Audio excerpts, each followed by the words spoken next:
গণ অভ্যুত্থানের পর থেকেই জুলাই সনদের অপেক্ষায় ছিল গোটা দেশ। অবশেষে সেই বহুল প্রতীক্ষিত জুলাই সনদ স্বাক্ষর হয়েছে। এই সনদ স্বাক্ষরের মাধ্যমে নতুন বাংলাদেশের সূচনা হয়েছে বলে মন্তব্য করেছেন অন্তর্বর্তী সরকারের প্রধান উপদেষ্টা মোহাম্মদ ইউনূস। যদিও এই সনদ নিয়ে নানা মত পার্থক্য তৈরি হয়েছে রাজনৈতিক দলগুলোর মধ্যে, কিন্তু প্রশ্ন হচ্ছে, এই জুলাই সনদ সাধারণ মানুষের জীবনে কি প্রভাব ফেলবে? রাষ্ট্রের বিভিন্ন ক্ষেত্রে সংস্কারের উদ্দেশ্যে অন্তর্বর্তী সরকার ঘোষিত জাতীয় ঐকমত্য কমিশন প্রায় ৮ মাস ধরে কয়েক ধাপে রাজনৈতিক দলগুলোর সাথে ধারাবাহিক বৈঠকের পর চূড়ান্ত করে জুলাই জাতীয় সনদ। শুক্রবার সেই সনদে স্বাক্ষর করেছে রাজনৈতিক দলগুলো।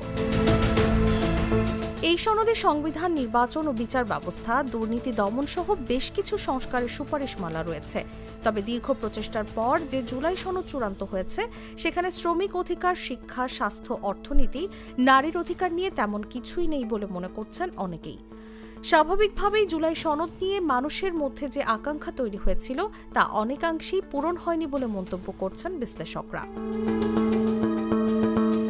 বিশ্লেষকরা বলছেন, সাধারণ মানুষের স্বাস্থ্য, শিক্ষা কিংবা অর্থনৈতিক সংস্কারের বিষয়গুলো প্রত্যক্ষভাবে আনার সুযোগ থাকলেও সেগুলো এই সনদে নেই।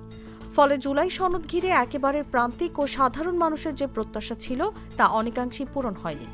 এছাড়াও অর্থনীতিবিদরা বলছেন, জুলাই সনদে আর্থিক দুর্নীতি বন্ধে নানা সুপারিশ করা হয়েছে, কিন্তু আর্থিক খাত সংস্কারের সুনির্দিষ্ট কোনো প্রস্তাবনা রাখা হয়নি।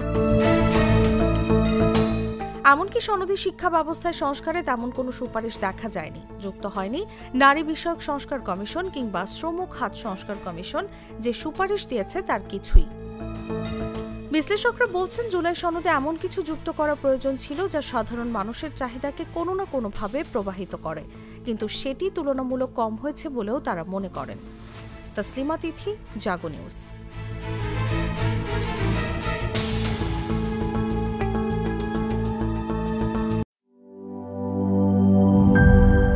বান্ডেল থাকলে প্রতি সেনমানিতে টাকা বাঁচবে। বিকাশ সেনমানি বান্ডেল কিনে জিতুন প্রতি লেনদেনে।